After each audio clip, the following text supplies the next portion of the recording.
All right, guys, should be starting up now. How's it going?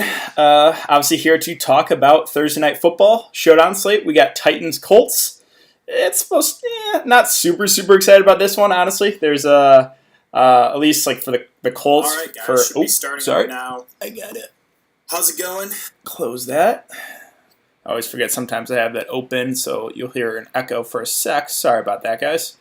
Yeah, this slate, I mean, again, I kind of talked about in the video, but Colts are just not fun for DFS purposes, right? They have probably use four or five wide receivers here, 3 running backs. They usually use 3 tight ends. Philip Rivers doesn't have a lot of upside, so but yeah, we'll talk about that more in a sec. What's up, guys? This slate might suck. Yeah, it kind of does suck, to be honest, but it's still a showdown slate. We still got some money to be made, right? It's $500K to first. So let's talk about it. We'll review the Vegas odds, take a look at the snap counts if you guys missed the video, and then we'll get to player-by-player breakdown. We'll kind of talk about roster construction, what I'm thinking for cash game setting, obviously for GPP, some guys I like, and we'll go from there. So Colts, Titans, 49 over under. Colts are currently 1-point favorites in this one. So let's take a look at the snap counts from last game for each of these teams. So like I said, Colts, it's just, it's not super exciting, right? It's kind of a 3-headed monster. This is very similar to the Patriots, right? Wilkins played 34% of the snaps. Hines played 34% of the snaps. Taylor played 31% of the snaps. Hines is their third down back. Taylor was like the guy early in the season, but Wilkins last week's actually out-snapped him, so that is a little bit worrisome. For wide receivers, so this is the last game. Pascal played 75%. Marcus Johnson played 62%. Pittman played 58%, but that was when T.Y. was injured. Oh, wait, hold on. Let me go to week 9. That was when T.Y. went down. This is the game that T.Y. was out. Marcus Johnson played 88%. Pittman 87%. Pascal 60%.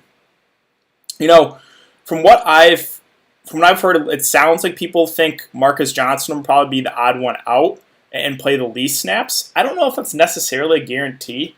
I think a safe projection is probably like everyone gets 60 to 70% of the snaps.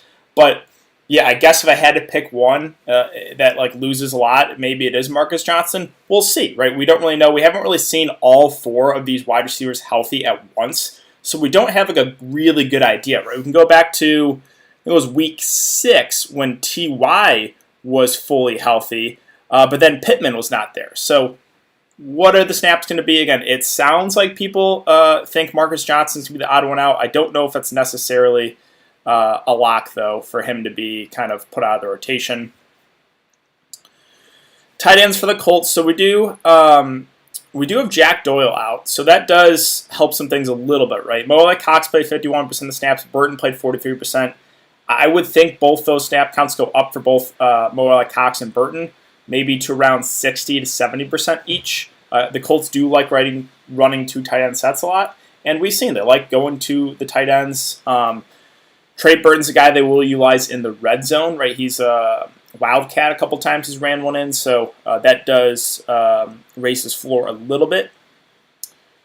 If we go over to the Titans now and running back, Derrick Henry is still their workhorse back, but he only played 53% of the snaps last game. It's a little bit worrisome. Last game too, he was just over 50%, so not great, but he's still getting a lot of work. Right? He's still averaging about like 20 carries on the ground. It's just no real receiving work. Makes him a little riskier. I think he's going to be one of the most popular plays of the slate, and he's always a scary fade, right? Because there's just games where he will just completely take over and break a slate. But I don't necessarily think he's a must play. I think for cash games, I probably would play him. McNichols is their third down back. He played 29% of the snaps. He's the flat mid price. I think he's a viable punt play. Hasn't really been targeted a ton this season, but at that price, you don't need a lot. Foreman getting worked in a bit here. He played 15% of the snaps. I think he had 5 carries that last game.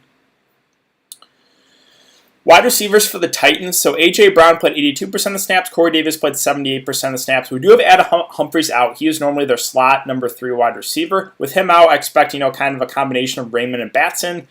They will use Ferkser sometimes out wide too. I think looks like one of the better value plays at his price point. And then tight end, Junis Smith played 95% of the snaps. Ferkser, 49% of the snaps. He did have 6 targets last game. I think he's a solid punt play. So that's really it for the Vegas odds and the snap counts. let's get into the player-by-player breakdown. Real quick, before I do, I'll ask you guys if you enjoy the content to hit that like button. It does help me out to continue to put out free content for you guys every single day. And subscribe to the channel if you haven't already. Trying to close in on 6K subscribers now. I think it's at 5.66. Trying to hit 6K probably by the end of the month. That would be great. So yeah, let's start with, at the top, Ryan Tannehill at 11.2K. The downside here at Tannehill is a little pricey, to be honest. 11.2 is, I would have wished he was a little bit cheaper. But he, or what I was going to say, the downside with Tannehill is that Tennessee's a run-first team. And, we kind of saw it in the game against Chicago. They were playing from ahead, but he only threw the ball 21 times. So if you think the Titans play from ahead in this game, then, I think you can make the argument to fade Tannehill. Now, for a cash game setting, I think you do, I always say this, but I think you do play both quarterbacks, and probably a guy like Henry, Derrick Henry, just because, he's a guy that you expect about 20 touches a game. So that's for the floor, right? We're going for the high floor in cash games. Quarterbacks, running backs get a lot of volume. That's probably how I would go about it, but definitely don't think Tannehill's a must-play for GPPs. I think you can fade him. A little pricey. Henry's at 10.8, so again, I think you do play him in cash games. I kind of laid out my worries, right? Snap counts are going down. Snap counts going down on him a bit. No involvement in the passing game, but he's still a guy that has that slate-breaking ability, right? We saw it against Houston, 43 fantasy points. We've seen it against Minnesota, 30 fantasy points. If he gets going, like I said, it's just a scary fade. That's kind of the stand I'm taking tonight, though. With these showdown slates, I usually get contrarian. I usually take risks because I'm not playing for a ton of money. There's a lot of variance involved in these slates. But I guess my stand tonight is I'm fading Derrick Henry. Now, am I scared about that? Yeah. Derrick Henry's going to be really, really popular. And again, you can break the slate. So I think for safety, you probably play Derrick Henry. A.J. Brown's at 10.4. I think the price looks decent. Now, he has had 5 touchdowns in the last 4 games. That's probably not going to continue. 7, 8, 7, and 9 targets is decent, right? He's getting a good amount of targets. Again, it's good that they are going to him in the red zone. I think he might be a little bit over-owned just because, box score watching, 22, 30, 12, and 23 fantasy points. But, he's basically a direct pivot off of Derrick Henry. And I think Derrick Henry would probably be a little bit more popular than A.J. Brown. We'll see. But one way to pivot is you can look to a guy like A.J. Brown at a very, very similar price point. I think he's definitely in play here. Would have wished he was a little bit cheaper. But hard to argue what he's been doing this year. I think he's a pretty solid play if you can get to him. Philip Rivers at 9.8. Yeah, I like the price on him. Anytime a quarterback's below 10K in the showdown slates, looks pretty good, right? We've seen it with Daniel Jones. I think he's like 9.4, 9.2.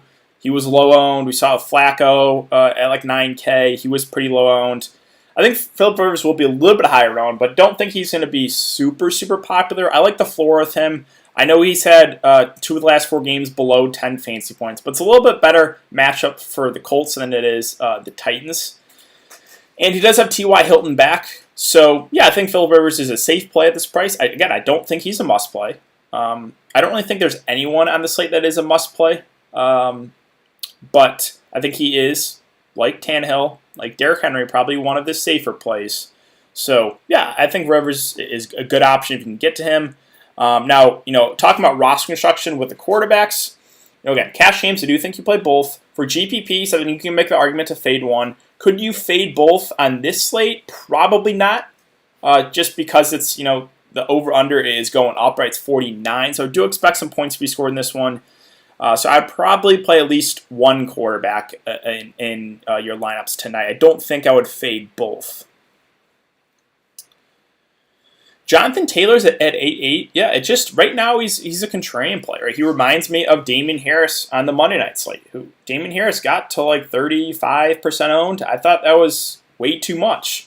Just because again he had no real involvement in the passing game. They utilized 2 other backs. Kind of the same thing with Taylor. Now Taylor will get some work in the receiving game, right? 3, 4, 2, and 2 targets last 4 games. It's not terrible.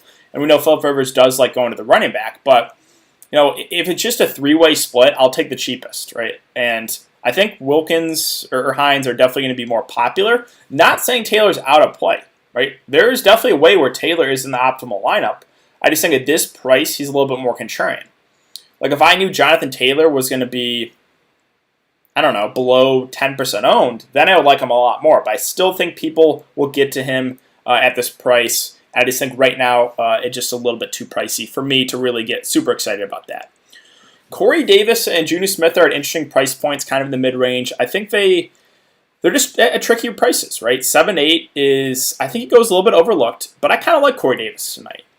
Besides that last game at Chicago, I'm not overly concerned about it, right? They were playing from a big lead the entire game. They didn't really need to throw the ball. Previous 3 games where he was healthy, 10, 10, and 6 targets, 11, 15, and 29 fantasy points. Again, it's him. It's A.J. Brown. They're clear number 1 and number 2. But you're getting a little bit of a discount there from Davis off of A.J. Brown. I think A.J. Brown's going to be a lot more popular. I kind of like Davis as a pivot. I think he's at a pretty nice price point. I don't think a ton of people get to him. Smith at 7K, it's kind of the same thing for me with Jonathan Taylor. I think he's a little bit more of a contrarian play at this price. Now, which Juju Smith are we going to get, right? Is it going to be early in the year where he was playing well and they were targeting him a ton in the red zone? Or are we going to get kind of what he's been doing recently, which is not a lot? 2, 4, 2, and 2 targets. It is not great. So, again, is there a way that he gets in the optimal lineup? Yeah. But I think it's a little bit tougher at this price. So, same analysis. I think he's a contrarian play and not someone I'm really prioritizing. The Colts wide receivers, this is the headache of the slate, to be honest. Again, we have Pascal, we have T.Y., we have Marcus Johnson, and we have Pittman, all at pretty similar prices. My take is I prefer T.Y. the most of the 4, but I think he might be the most popular. I know T.Y. has really been struggling here. Has not really had an upside game yet so far this season. Obviously, he's getting up there in age, and the quarterback play, I think, affects him a bit too. Like, Phillip Rivers is not a guy that can really throw it deep. That's kind of where T.Y. Hilton lives, right? He breaks, he has those long playability, big playability. So, at 5'8", though, coming off the injury, I think he's probably my favorite guy, but that's not a super, super strong take. Like, if you want to go to Pascal, if you want to go to Marcus Johnson, if you want to go to Pittman, I'm not going to talk you off of them. It's tough because no one really stands out for the Colts. They don't. And like I said, I think what I've heard is people think Marcus Johnson will kind of be the odd man out here. I don't know if that's necessarily the case. I think a safe assumption is, give everyone maybe 60 to 70% of the snaps. But, maybe he is the riskiest of the bunch at 5'2".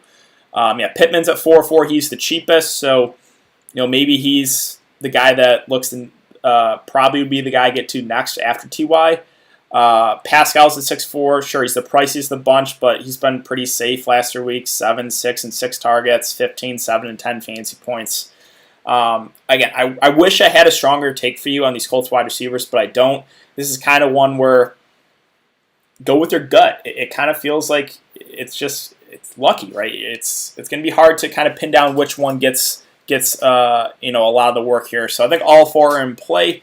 Kind of go with what works for your lineup with those Colts wide receivers.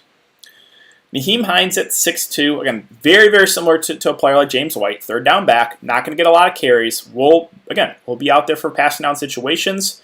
Last 4 games, 4, 6, 5, and 3 targets is solid. I think he's a little pricey. I would have wished he was a little bit cheaper. But I can still see him, again, being in the optimal lineup. But, again, I think what he should be priced would probably be like 3 to 4K. 6'2" is a little much. So, I know he had the big game two weeks ago in Detroit. That probably will raise the ownership a bit.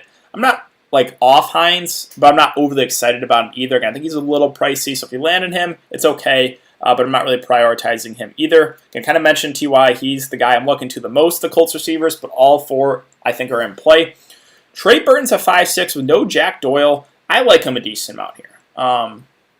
Again, he will sometimes, when they get down to the red zone, they will utilize him as a wildcat quarterback. He's ran one in 2 of the last 3 games. We know the Colts love going to their tight ends. He's had consistent targets, 6'5", 4, and 4. I think he is probably their best receiving tight end. He's better receiving tight end than Mo Cox, in my opinion. So I think Trey Burton's a pretty nice player at that price. Wilkins at 5'4". He's my preferred Colts running back. I'm not super, super excited about playing him. but he's had the most carries in back-to-back games, 20 and 11 carries. 1 and 2 targets. I think it's just a situation, it's just a price point thing, right? If Jonathan Taylor was a lot cheaper than Wilkins, then I would have preferred Taylor. But Wilkins is the cheapest of the bunch. I think he's probably my preferred option. I'm not overly excited about it because they will utilize 3 backs. I definitely don't think you have to play Colts running back. You can definitely fade all 3. Mo Cox at 4.8 does get a slight boost here with no Jack Doyle. Man, they like going to their tight ends, 4 and 3 targets back-to-back games. I think he's perfectly fine. I do prefer Trey Burton for a little bit more. And no Adam Humphries. We'll talk about a couple punt plays for Tennessee. Yeah, Pittman's the cheapest of the Colts receivers. I think he's a fine option. As far as the defenses and the kickers go, the defenses are a little bit more playable prices here at 4.2 and 3.6. But when we have an over-under of 49, it makes it a little bit tricky for me. It is for single entry, right? If you're making one lineup, hard to really get to either defense. But of course, if you're making a ton of lineups, if you're making 150, yes, defenses, you can definitely throw them in your player pool. Which defense do I prefer? Probably the Colts defense, but it's not a super strong take. And again, I'm not going to get to either defense for my one lineup tonight. Kickers, Blankenship and Gostkowski are perfectly fine options at 4 and 3.8K. We've seen it a couple states ago. A kicker and the captain actually won it. And the kickers always seem to go a little bit lower owned than they should. They do have a pretty high floor. So I think they're safe value options. I don't think they're necessarily going to kill you. We've seen kickers have upside, right? They can go for like 15 fancy points. So yeah, definitely consider the kickers tonight. Ferkser 2-2, I think he looks like one of the better value plays. 9, 2, 3, and 6 targets the last 4 games. Again, the game against Houston, I think that was the game that Junior Smith was out. But we do have no Adam Humphries. I think they'll utilize Ferkser a little bit in the slot. He's shown he's a good receiving tight end. So I think he's a pretty decent option if you need someone cheap. Again, no Doyle. DeMichael Harris with T.Y. back is going to be the number 5 wide receiver. It's probably not for me. He'll play very little. So, I mean, can you still consider him if you're mass multi-entering? Yeah, but not really someone I'm looking to tonight.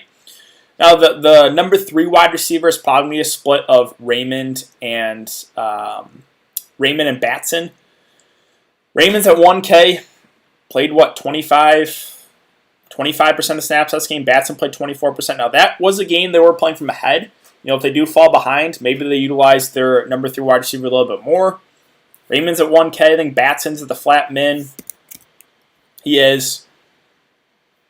You can at least consider him, but nothing I'm super, super excited about as far as the number 3 receiver there goes for Tennessee. And then we get to the other running backs here for the Titans. Foreman is their number 3 running back. Has had 5 carries on back-to-back games. Yeah, you can consider him at $600. And then McNichols is at the flat min, $200. He's their 3rd down back. Again, he hasn't really gotten targeted a ton here. But I think he's someone you can consider. Again, pretty similar to Batson and Raymond, right? There's no one really in this range you're going to feel super comfortable with, but I think you at least can consider some of these guys. And yeah, that I think wraps it up for the player-by-player breakdown. So we got about 10 minutes to lock. Let's quickly talk about captains and who I like. First, for cash games, again, I think you go either quarterback in Tannehill or Rivers or Derrick Henry. I think it's pretty simple. I do think you play those 3 for cash. Henry, Tannehill, Rivers, just because they had the highest floor, right? Henry with the guaranteed touches. Quarterbacks, we know, again, highest floor. So that's probably where I go in cash games. For GPPs, it's about 75% of the time a running back or wide receiver is in the captain spot in the winning lineup. So guys I like in that captain spot tonight. Well, obviously Derrick Henry, he's going to be popular. Again, I kind of told you guys my stand. I'm fading him. I know it's a big risk. I know we can break the slate, but that's my stand tonight. A.J. Brown and Corey Davis, I think both look pretty solid. Both have big play upside, and both have been targeted a ton in the red zone. So like going to either of them. As far as the Colts wide receivers, again, my favorite is probably T.Y., but I think all 4 are viable. Again, I wish I had a stronger take here. I don't. And then if you want to consider someone cheap in the captain spot, I think there's a couple risky options. They're super, super risky. But again, Trey Burton, I think you can look to him. Maybe he runs one in again. Or if you want to get super, super risky, you can look to Ferkser. But that's a big risk. So that's it for me in the player-by-player breakdown. So let's get some questions, guys. I'll ask one more time if you enjoy the content to hit that like button and subscribe if you haven't already. Greatly, greatly appreciate it. So let's do it. Rivers outscoring Tannehill. I do like the price a little bit better on Philip Rivers than I do Tannehill. Neither quarterback's a must-play. I don't think either are necessarily going to break the slate, but I think they're safe options. Captain Corey Davis, flex, Henry, Rivers, Molay, Cox, Hines, thoughts? I think it's a fine lineup, right? I kind of like Corey Davis. I think he was a little bit overlooked tonight. And then you have the high floor play in Derrick Henry. You have Rivers, Hines is a little pricey, but I can see him getting there. Molay, Cox. Again, I think it was a little bit lower owned than Burton. Fade all running backs. I mean, it depends what you're playing. Like, I think Derrick Henry is a really, really safe play and someone that, probably you should play, but I'm going super contrarian tonight. Captain A.J. Brown, flex, Tannehill, Rivers, Burton, Wilkins, and Ferkser. I think it looks pretty good. Who's your captain tonight, DK? I'm going T.Y. Hilton in the captain. Hoping for a breakout game. We'll see if it ever happens. Is stacking A.J. Brown and Davis risky? It's no. I think that's fine. All right, it's a little bit contrarian to play both, but I think that's a fine way to go about it. Thanks, DK. Love the breakdowns every slate. I'll let you know later how I do. Hey, amazing, man. Yeah, let me know, Cameron. Thoughts on playing both Colts tight ends in the same lineup? I think it's fine. Both, I think, probably get 60 to 70% of snaps. We know the Colts do like going to their tight ends. I do prefer Burton, but Molay Cox is definitely in play. Captain Pittman, Tannehill, Brown, Henry, Raymond, and Rivers. I think it looks good. Captain A.J. Brown, Flex Ferkser, Henry, T.Y. Pilton, and Tannehill. I'm going to switch it up a bit with Corey Davis and Captain. Yeah, I mean, I kind of like Corey Davis. Again, he's a little bit of a tricky price point. I think people will probably look to either A.J. Brown or Derrick Henry as the captain at the top, or maybe to one of those Colts wide receivers. So I just think Corey Davis goes a little bit overlooked. I know he had a bad game last game, but the games he's been healthy, he's been pretty solid this season. Brown, Blankenship, or Hines and Henry? Brown, Blankenship, or Hines or Henry? I guess it depends what you're playing. If you're playing cash games, it probably is Hines and Henry. Again, Henry is still one of the better plays this slate, guys. Like he is. Again, I'm getting pretty contrarian. That's how I usually go about these slates. I take pretty big risks, right? I'll take stands. Sometimes I'll fade a really popular guy. I think Henry's still a really good play. He'll get 20 plus touches probably, and he has the ability to completely break the slate. Do you like Captain Henry, Flex, Tannehill, Rivers, Hilton, Pittman, and Ferkser? I think it looks good. I think it's a safe lineup. Like that's a lineup that I'd probably get to in like a cash game setting. I still like the upside too in GPPs. What are your thoughts on Michael Harris? It's probably not for me. He's a number 5 wide receiver. I'm just not confident he gets enough snaps to be in play. But you never know, right? Crazy things can happen. Maybe they limit T.Y. Hilton. It's still a possibility. How many snaps did he play that last game? Michael Harris played 20, so he played 24% of the snaps, and that was as a number 4 wide receiver. We have T.Y. coming back, so he'll be the number 5. Like, I'd expect maybe 10% of the snaps.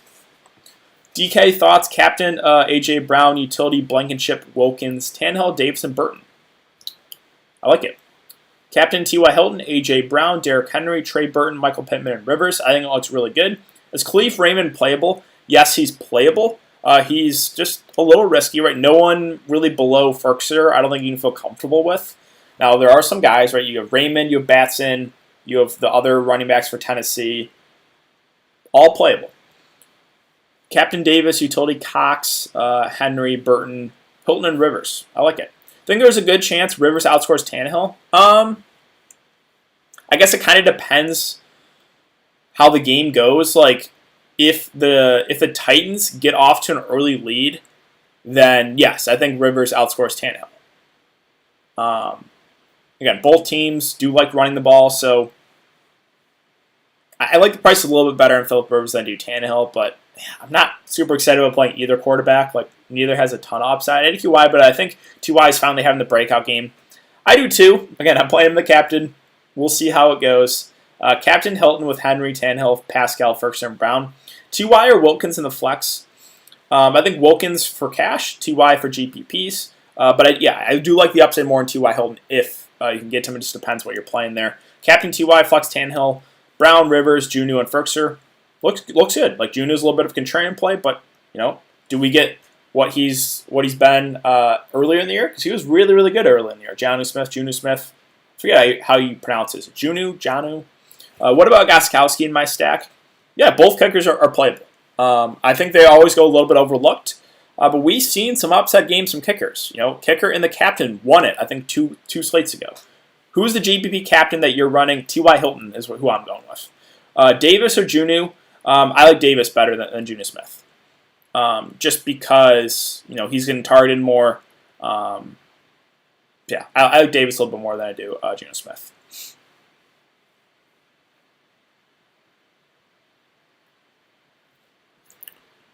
Let's see. We got about 3 minutes until lock. Yeah.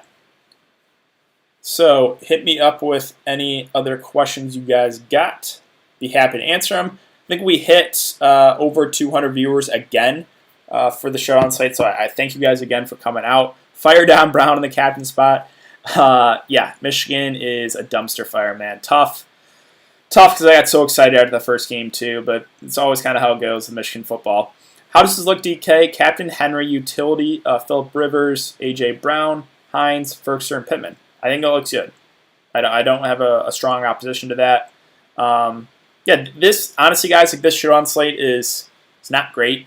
It's not one I feel super comfortable with, just because mainly the Colts, right, and the variance involved with them using 3 running backs, 4 wide receivers, a couple tight ends. Like, they just don't have a standout guy that you can really feel comfortable with. Henry, Pittman, or Rivers and Wilkins for GPP.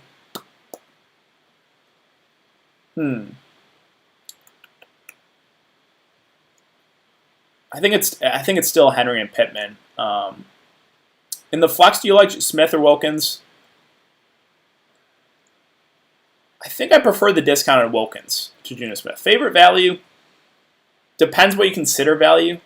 I don't have I think my favorite super cheap guy is probably Ferguson, but I'm not playing anyone below. My cheapest guy is Jordan Wilkins at 5.4K. So I have a little bit more of a balanced approach. Obviously, fading Derrick Henry helps me to get a little bit more guys there in the mid-range. Thanks, DK. Yeah, of course. A.J. Brown, Hilton, or Tannehill and Hines in cash. It's Tannehill and Hines. I'll always go with the quarterback for cash games. So, yeah, Tannehill, Hines there for cash games. Corey, Davis, Captain, Rivers, Tannehill, Pascal, Ty, and Gostkowski. How do you feel? I like it. You got both quarterbacks in there. You got a little bit of lower owned playing Corey Davis. I like the upside obviously in Ty. So, yeah. And kickers always go a little bit overlooked in these slates. Captain A.J. Brown, Tannehill, Rivers, Ty, Wilkins, and Ferguson. I like that a lot. I do. Pretty similar build to me. Again, I have Ty in the captain. Very similar to what I got going for this slate. 1 minute, guys, and then we are at lock. So I will go over some ownership once we get it. Usually takes a couple minutes to load in, and then I will get out of here.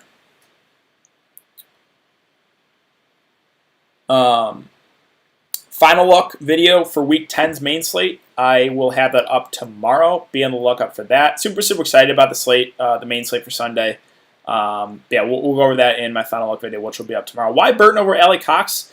More targets, and he's a guy that, again, utilized as a wildcat quarterback near the red zone. He's ran one in 2 of the last 3 games. So I think it just raises his floor a little bit.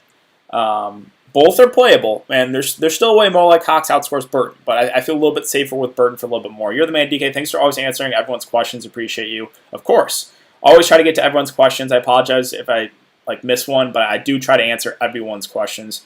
Captain Ty plus Pascal or Captain Corey Davis plus Trey Burton, the rest of the same. Captain Ty Pascal or Captain Corey Davis, Trey Burton. I think I like the Corey Davis, Trey Burton one a little bit more. Thank you, good luck, DK. Of course, I'm super scared about fading Davis. I don't think he's a must play. Again, I don't really think anyone's a must play. You play any golf, like DFS golf or golf in general? Man, my Masters lineup is a dumpster fire. Yeah, my Masters lineup is like average. Like no one's great. Like my highest scoring guy is Finau at 3 under. My lowest scoring guy is like 1 over. So it's just like everyone's kind of just in the middle for me right now. So yeah, my Masters lineup is just like, just okay. I had Westwood, Thomas, Johnson, Day, Smith, and Kuchar. I think that you're looking pretty good then. Appreciate the info. I am new to this stuff. Of course, man. Happy to help. We are at lock, though, so let's see if we can get some ownership here, and then we'll get out of here. Yeah, it'll take a little bit to load in.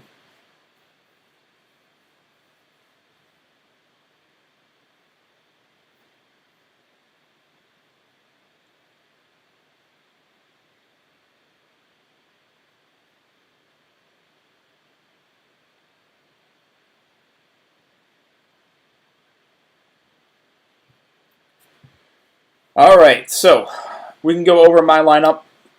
I kind of like I only played the big tournament tonight. That was it. Just didn't have an amazing feel for this one. Played Ty in the captain. He's 27% owned. Tannehill 72%. Philip Rivers 61%. So yeah, both quarterbacks are higher owned. Corey Davis 39%. Burton 21%. Wilkins 16%. I left about 2K on the table to get different. I'm curious to see what Derrick Henry's ownership. I assume it's pretty high. 62% Derrick Henry. Kind of what I expected. Jonathan Taylor, 21% owned. Still a little higher than I would have liked. Blankenship, 20%. So Michael Harris, 12%. Yeah, I probably don't do it. I'm just not confident he gets enough snaps. You never know. But I think he kind of gets phased out a bit. Pascal, 24%. McNichols, 3%.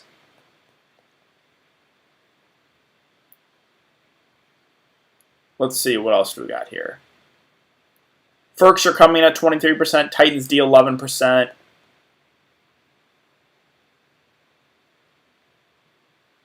Goskowski at 18%. Yeah, the kicker's always a little bit lower owned. I like the Hines ownership. What's Hines at? I haven't found him yet. Pittman, 25%. Raymond at 8%. A.J. Brown, 57%. Nothing super surprising here. Titans defense, 11% owned. Colts defense, 8%. All right. Well, I think I'm going to head out of here tonight, guys. Good luck. I'm going to go watch this game, 21% Hines. Yeah, that's okay. I would have liked it if he was a little bit cheaper, but still think he has upside, right? He's the third down back. Obviously, full point PPR helps that. But yeah, I do appreciate you guys coming to check the live stream. Really do. Again, we almost got, I think, over 200 viewers once again.